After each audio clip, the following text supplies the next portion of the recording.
नमस्कार। आज हम एक ऐसे विषय पे थोड़ी गहराई से बात करने वाले हैं जो हमारी डिजिटल दुनिया और तर्क की बुनियाद में है, पर अक्सर नज़र नहीं आता। ये है औपचारिक भाषाएं, यानी फॉर्मल लैंग्वेजेस। कंप्यूटर विज्ञान, गणित, लॉजिक, यहाँ तक कि लिंग्विस्टिक्स, भाषा विज्ञान में भी ये बहुत ज़रूरी है। तो हमारे पास जो जानकारी है, उसके आधार पर आज हम यही समझने की कोशिश करेंगे कि भाई ये है क्या चीज़, इतनी अहम क्यों है और कैसे काम करती हैं। तो चलिए शुरू करते हैं। सबसे पहले, ये औपचारिक भाषा आखिर होती क्या है? क्या ये मतलब हिंदी या अंग्रेजी जैसी कोई भाषा है? सकती हैं कि नियमों का एक बहुत ही सख्त सेट होता है। ये नियम तय करते हैं कि कुछ खास चिन्हों, जिन्हें हम अल्फाबेट या अक्षरमाला कहते हैं, उनसे कौन-कौन सी स्ट्रिंग्स या कह लें शब्द बनाए जा सकते हैं। और यहाँ सबसे जरूरी बात है सिंटैक्स, यानी उसकी बनावट। वो सही तरीके से बना है या नहीं, उसका अर्थ क्या है, सिमेंटिक्स क्या है, उससे औपचारिक भाषा को कोई मतलब नहीं होता शुरुआत में। अच्छा, मतलब सिर्फ नियम और बनावट, सिर्फ स्ट्रक्चर। तो फिर इसका फायदा क्या है अगर कोई मतलब ही नहीं है? ये तो कुछ वैसा ही लग रहा है जैसे वो नोम चॉम्स्की का एक मशहूर उदाहरण है, colourless green ideas sleep furiously. सुनने में व्याकरण तो ठीक लगता है, पर मतलब अजीब सा है। रंगहीन हरे विचार उग्र रूप से सोते हैं। हाँ हाँ, बिल्कुल सही पकड़ा। और देखिए, यही इसकी खूबी भी है, क्योंकि ये सिर्फ बनावट पर, सिंटैक्स पर ध्यान देती है। ये एकदम प्रिसाइज होती है, सटीक होती है। आप कंप्यूटर विज्ञान में सोचिए जरा, प्रोग्रामिंग भाषाएं जो होती हैं, हम्म। हाँ, वो औपचारिक भाषाओं पर ही आधारित होती हैं। जब कंपाइलर, वो सॉफ्टवेयर जो कोड चेक करता है, हाँ हाँ, कंपाइलर। वो आपके कोड को जांचता है, तो वो इन्हीं औपचारिक नियमों के आधार पर देखता है कि आपने कोड सही सिंटैक्स में, सही बनावट में लिखा है या नहीं। वो ये नहीं समझता कि आपका कोड क्या करेगा, बस ये देखता है कि लिखावट ठीक है या नहीं। इसमें वो लेक्सिकल एनालाइजर और पार्सर जैसे टूल इस्तेमाल होते हैं। और ये सिर्फ कंप्यूटर की बात नहीं है, लॉजिक और गणित में भी यही सिद्धांत लागू होता है। किसी थ्योरी को साबित करने के लिए जो फॉर्मल प्रूफ्स, औपचारिक प्रमाण लिखे जाते हैं, अच्छा। वो भी एक औपचारिक भाषा में ही होते हैं, ताकि हर स्टेप बिल्कुल साफ हो, नियमों के मुताबिक हो, कोई कंफ्यूजन न रहे।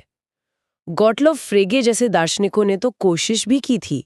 लाइबनिस का एक सपना था ना, कैरेक्टरिस्टिका यूनिवर्सालिस, हाँ, सुना है मैंने। एक ऐसी यूनिवर्सल औपचारिक भाषा बनाने की जिसमें सारा ज्ञान एकदम सटीक तरीके से लिखा जा सके। वाह, ये तो सच में कमाल का आइडिया है।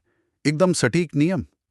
लेकिन एक बात मेरी समझ में नहीं आ रही, अगर अक्षर, वो सिंबल सीमित हैं, तो उनसे अनंत शब्द या स्ट्रिंग्स कैसे बन सकती हैं? और फिर इतनी सारी, शायद अनंत शब्दों वाली भाषाओं को हम परिभाषित कैसे करते हैं? मतलब सारे शब्द कागज पर लिखना तो मुमकिन नहीं है। बहुत अच्छा सवाल है।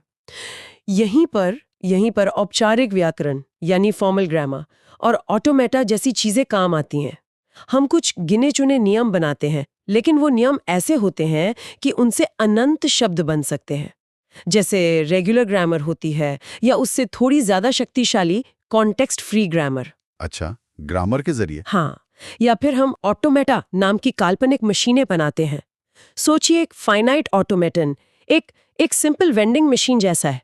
कुछ खास बटन सही क्रम में दबाने पर ही वो आपको कुछ देगी। ये सरल पैटर्न पहचान सकता है। वहीं दूसरी तरफ एक ट्यूरिंग मशीन है। वो तो एक पूरे कंप्यूटर जैसे है, थियोरेटिकली कुछ भी कंप्यूट कर सकती है। तो औपचारिक भाषा सिद्धांत, फॉर्मल लैंग्वेज थ्योरी, इसी चीज का अध्ययन करती है कि कौन सा तरीका, कौन सी ग्रामर या कौन सा ऑटोमेटन कितनी जटिल भाषा बना सकता है या पहचान सकता है, उनकी एक्सप्रेसिव पावर क्या है। तो ये मशीनें या व्याकरण एक तरह से भाषा को जनरेट करने वाले या पहचानने वाले हो गए। दिलचस्प। अच्छा, तो क्या हम इन भाषाओं के साथ वो गणित वाले काम भी कर सकते हैं, जैसे सेट थ्योरी में करते हैं, यूनियन, इंटरसेक्शन वगैरह? हाँ हाँ, बिल्कुल, क्योंकि भाषाएं आखिर में है तो शब्दों का सेट ही है ना। सही बात है। तो आप दो भाषाओं के शब्दों को मिलाकर उनका यूनियन बना सकते हैं, या दोनों में जो कॉमन शब्द है उनका इंटरसेक्शन ले सकते हैं। और इसके अलावा स्ट्रिंग पर होने वाले ऑपरेशन भी बहुत जरूरी हैं, जैसे कॉन्कैटिनेशन, मतलब दो शब्दों को बस सिरे से सिरा जोड़ देना। अच्छा। और एक बहुत मजेदार चीज है क्लीन स्टा। क्लीन स्टा क्लीन स्टार, ये क्या है? इसका मतलब है किसी शब्द या भाषा के शब्दों को 0 बार या 1 बार या 2 बार, मतलब कितनी भी बार दोहराना। असल में यही वो जादू है जिससे आप कंप्यूटर सर्च में वो स्टार वाला वाइल्ड कार्ड इस्तेमाल करते हैं ना। अरे हाँ, स्टार मतलब यहाँ कुछ भी आ सकता है कितनी भी बार। बिल्कुल। तो इन सब ऑपरेशन से हम भाषाओं के परिवारों की क्लोजर प्रॉपर्टीज भी पढ़ते हैं। मतलब अगर हम किसी खास तरह की भाषाओं पर ये ऑपरेशन करें तो जो नतीजा आएगा क्या वो भी उसी तरह की भाषा होगी? समझ गया। तो कुल मिला के बात ये हुई कि औपचारिक भाषाएं मतलब सिंटैक्स यानी बनावट के पक्के नियमों वाले शब्दों के सेट, और ये कंप्यूटर को सटीक निर्देश देने, लॉजिक को मजबूत बनाने और यहाँ तक कि हमारी अपनी भाषाओं की संरचना को समझने के लिए भी बहुत बुनियादी हैं। सब कुछ नियमों के दायरे में, एकदम सटीक। बिल्कुल सही। और यहीं पर मैं एक एक सोचने वाली बात छोड़ जाती हूँ सबके लिए। हमने देखा कि औपचारिक भाषाएं जानबूझकर अर्थ को संरचना से अलग रखती हैं ताकि सटीकता बनी रहे, लेकिन हम इंसान, हम तो मतलब और कॉन्टेक्स्ट के बिना बात ही नहीं समझते ना। हमारी समझ तो अर्थ पर बहुत निर्भर करती है।